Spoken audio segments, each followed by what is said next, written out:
Okay mga kagahod. Tapos na ako pa bipe. Hindi sa kaagid ka ginaduko ko. High blood ko. Lumapatay ko sa utas. Okay, Arya. Ari mga kagahod Iambal ko man. Intindihan na lang mga dinikanan. Ninyo kong inaalbuso naman. Sila ka ginasakit. Sino ako para iambal? Ini sa ila.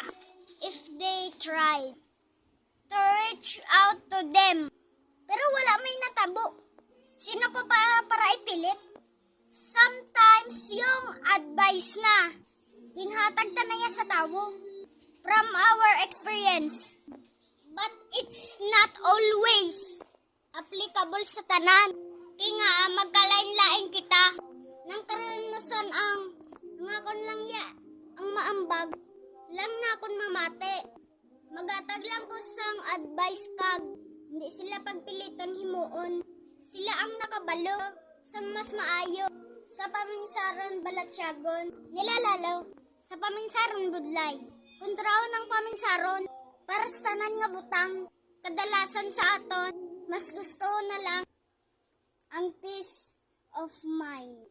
Okay, ang ga-ichinde o ikat ko ni anay liwat.